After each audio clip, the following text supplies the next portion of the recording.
Everyone can hear me? Oh my goodness, I really don't do this that often. This is amazing. You know, the majority of my speaking, my public speaking anyway, is done, you know, in a 10 by 20 studio, yelling at a microphone, staring at a wall, to an audience that I have to imagine is listening to me. But this, my goodness, you guys are right here today. It's so much better, so much more, you know, in my face and realistic and no imagination required. And well, a good thing too, you can't turn me off for once, which is good. For once in my life, you guys can't turn me off, you know. Man, oh, it is an honor to speak with everybody today. TEDxRedDeer, my goodness, thank you for the opportunity.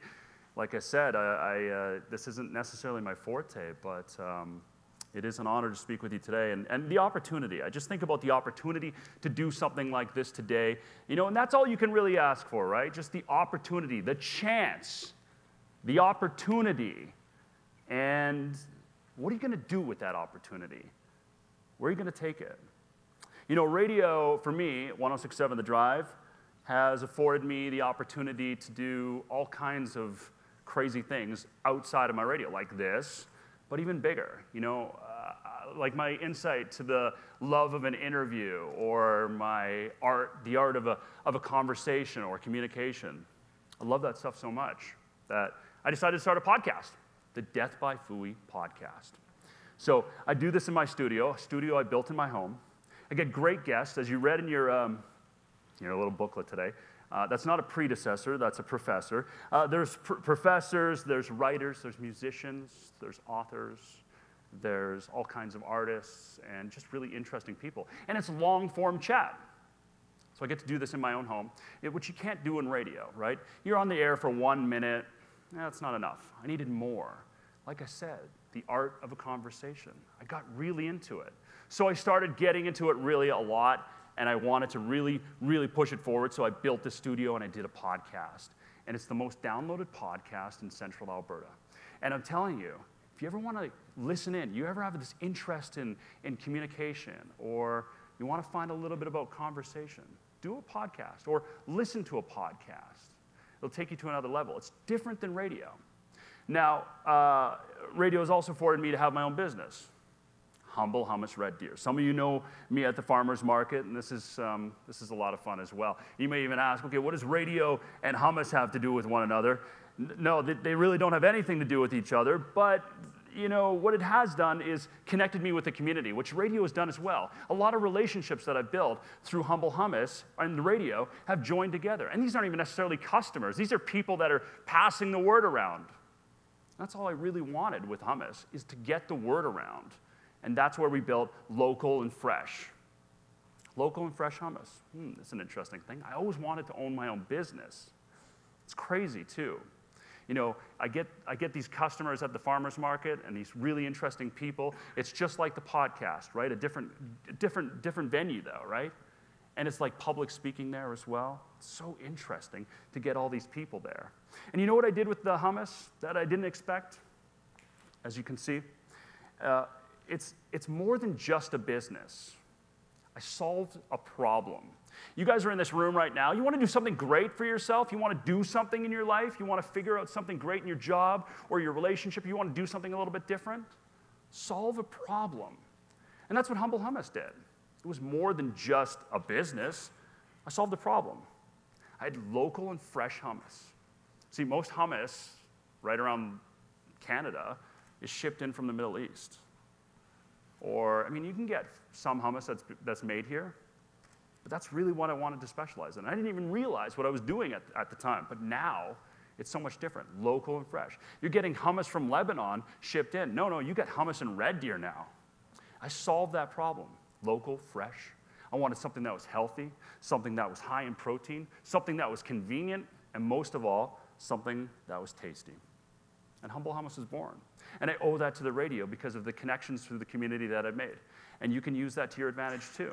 Anything that you do, use those little things that you've got and connect them to the other things. You've got little phases and little wings of your job, your relationships, and everything that you have that you may enjoy more so than your regular job. Like, I love radio. Radio's fun. But there's so many things that I can do just beyond that, which have really inspired me. So Humble Hummus was born, and it was great. Radio's great. You know, the most common question I get being in radio is, how much money do you make? People want to know this for some reason. This is a really good question. No, it's not. It's a horrible question, and I'll tell you what. No, unless you're a mortgage broker, you probably don't want to ask somebody how much money they make. It's like asking somebody how much they weigh. You don't need to know, and the answer's really never that satisfying anyway. The second most common question I get being in radio is, how did you end up in radio? Like, how do you get into radio? And this is a good question. And no, this isn't a seminar on how to get into radio with Jason Foui from 106.7 The Drive. That's down the hall in 20 minutes. But, you know, it's a good question because how do we get into anything that we do? How do we get into things? Well, sometimes we fall into things. We don't know how, we don't know why, we just fall into it. In fact, that's the best explanation of all. You fell into things. Okay. Sometimes we know somebody. This is probably the biggest thing of all, right? Knowing somebody, a relationship. As I mentioned, it helped me with hummus. It's built a podcast, the most listened to podcast in Central Alberta, just from my guests that I get. I mean, incredible guests. It's a big aspect. Relationships that we built. You might be in this room right now because of somebody. Or you might be the somebody that has brought somebody else into this room. And finally, sometimes you apply yourself. And you motivate yourself. You know, when I was in grade 7, I really didn't understand the concept of death. Death really feared me. I was scared to die. I don't know what happened. Something took me off my game. When I was in grade 7, what do you mean I'm going to die? I'm not going to always be here? What about my friends? They're going to die too? Yeah, so what does any grade 7 boy do that doesn't know what he's going to do with himself after he dies, or what's going to happen to him when he dies? He goes to church. And that's what I did. I walked marched to the nearest church, and I walked right into the first person I saw, and I said, how do I go to church? And they said, you can show up on Sunday if you like. And I said, yes. And they said, well, you can come to youth group if you like. And I said, sign me up. So that's what I did. I went to youth group. I met a bunch of friends. It was that same night. I met a bunch of friends, 3 of which I still talk to this very day. The same knuckle-headed, gross me out, disgusting, keep me in line buddies that I talked to since grade 7. And I would have never met them if I didn't just motivate myself. And that's how things happen. We just motivate ourselves, and we apply ourselves. And that's how I got the job at 106.7 The Drive. I applied. I got the job. I did everything I could to get the job. I made up a great demo tape. I mean, that's a huge part of radio. I made a great resume. I put together a great cover letter, prepared for the interview, and I got the job, finally. The thing is, I didn't get the job 44 times before that. I did everything the same way. The problem is who you know and how much you apply yourself, how good you are in falling into things. It all falls under this gigantic umbrella of timing. You know, it's just the right timing. Timing this, timing that. My God, you know, like I said, I did everything the same way, but this time it was my time. So there's a funny thing, timing. This thing called timing, which plays such a gigantic role. We don't know when it's going to help us. We don't know when it's going to hurt us. And you can't really control it or affect it, can you? Or maybe you can. Well, there's always the little things, right? Or the big things, like working hard. I'm pretty sure everyone in this room, if you're here right now, you guys know working hard, right? You understand working hard, at least the concept. You probably work hard, or at least get the concept of it. Okay, you know some people, all right. But sometimes that stuff's just not enough. So then what? What about the intangibles? What about the little things? I mean, when it comes down to you and another person for a job, or let's say a date.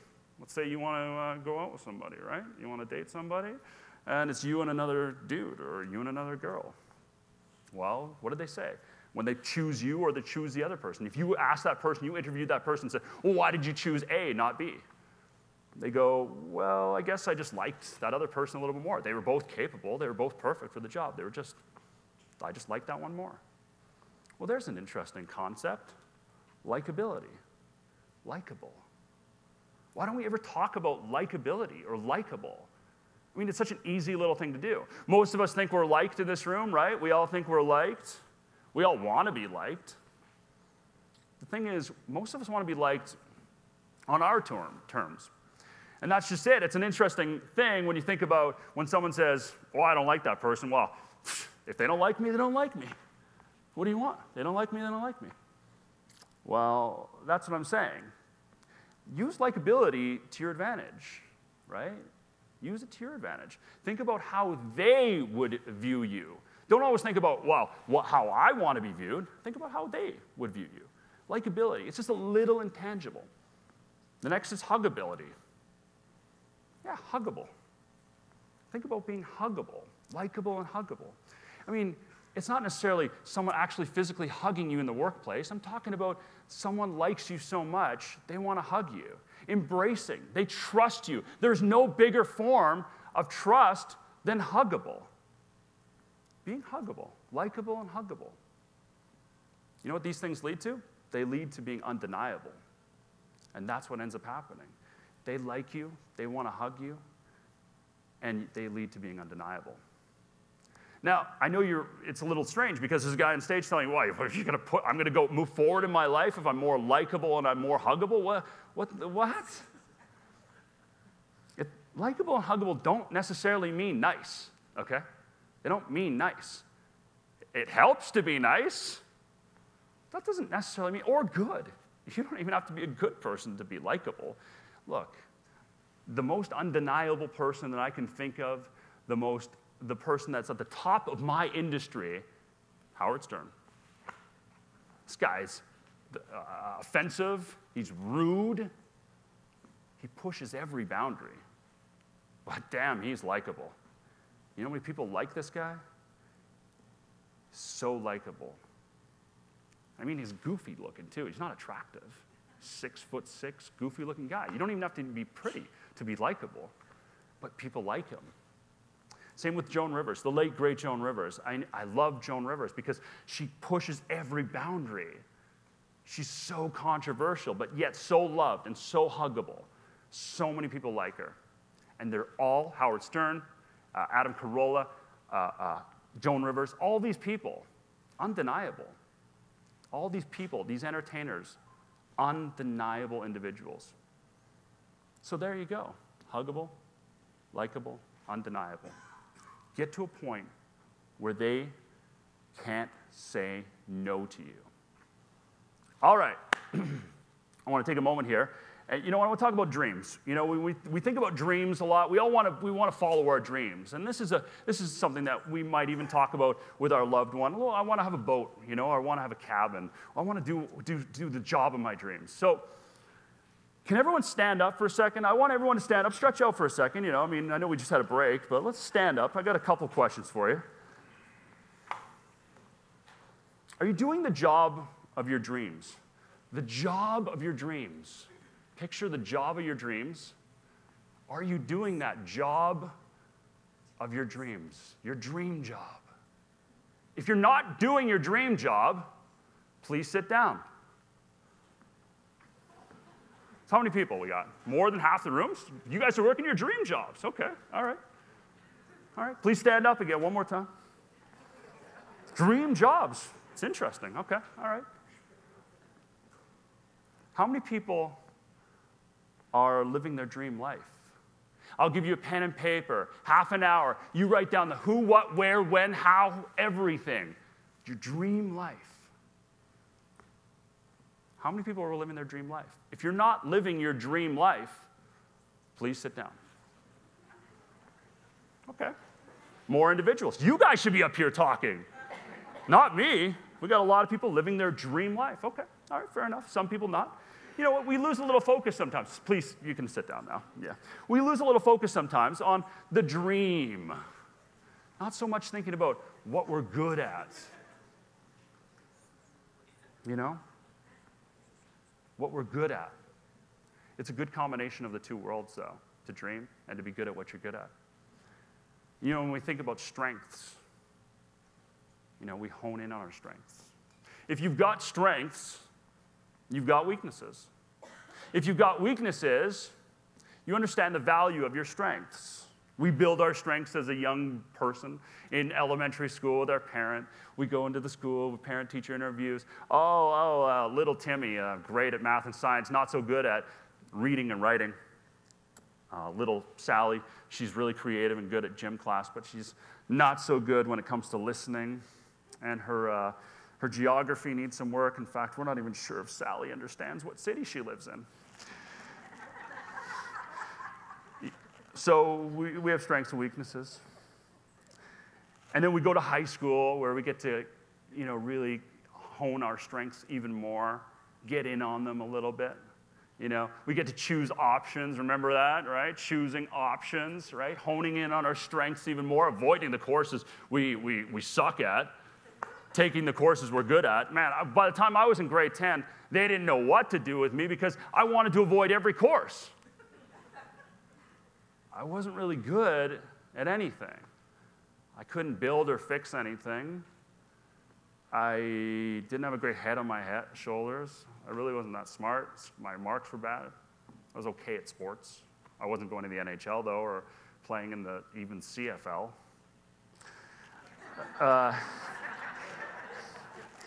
But the thing is, I started. You know, I was in school, and you know, and my motivation too was not great. And you know, if you guys want to think about your motivation for a second here, here's a little thing. We all define motivation as pushing us forward. You know, motivation is what motivates us, right? It's pushing us forward. I like to look at motivation like a little bit like a window into your greatness, because what motivates you is a window into what you want to do, into your greatness. So if you're sitting in this room right now and you're thinking, I don't know what I want. I don't even know what kind of car I want to buy. Think about what car motivates you. You know, what do you like? A fast car? Do you want a reliable car? I mean, there's plenty of things that motivate me now, right? I like to make people laugh. I like to talk on the radio. I like to make hummus. I like to do all kinds of stuff, right? I like to own my own business. What motivates you? And so when I was in high school, about grade 11, my motivation changed. It was like a light bulb moment, man. It was this light bulb moment for me where I realized, okay, I understand what I'm good at. See, and it came in the form of a boy named Mashir. And Mashir and I would talk in the cafeteria, and I would point out the social class of my high school. I went to a gigantic high school in Winnipeg. I mean, there's jocks, there's the nerds, there's the athlete. Yeah, well, I already said that one, but you know what I'm saying? There's everything, all the groups, right? 90s. I was in high school in the early 90s. Everything was changing in that aspect, too. And so I was able to point all these people out. I mean, I didn't know any of these people. I certainly wasn't popular, but I understood these people. And Mashir and I would talk, and I would tell him to avoid that girl, and, oh, you can date that girl, and you could do this and that. And you know what happened? I started to get more confident. I started to build confidence because, like I said, this light bulb moment for me, I realized I may not have a lot of strengths, but I'm good with people. I understand people. In fact, I'm not an expert with people, but I understand them, I would say even more so. And so, well, me and Mashir would probably part ways eventually, but there was many kids like Mashir, and the reason why is because I would be introduced to these people through my vice principal or my teachers. They would introduce me to people and show them around school. Kids like Mashir who didn't have a lot of friends, who were new to the area, new to the school, I would be introduced to these people. I don't know why, and it never even occurred to me. But by the time I was in grade 12, and I stayed an extra semester after grade 12 as well, I realized I was good with people. And I started to really hone in on that. I was good at something. Get good at what you're good at, and everything changes. Get good at what you're good at. Then worry about your dreams. And that's what I did. I worried about serving tables and doing things like that, and then I went into radio because then I realized, oh, now I'm onto something here. It took me a little time. But think about what you're good at. Get good at what you're good at, and everything changes from there. All right, everyone stand up one more time, please. Are you good at what you're good at? Hopefully. Are you good at what you're good at? If you are not doing something that you are good at, one more time. If you are not doing something that you are good at, please sit down. See? Those are some ideas worth spreading. Thanks.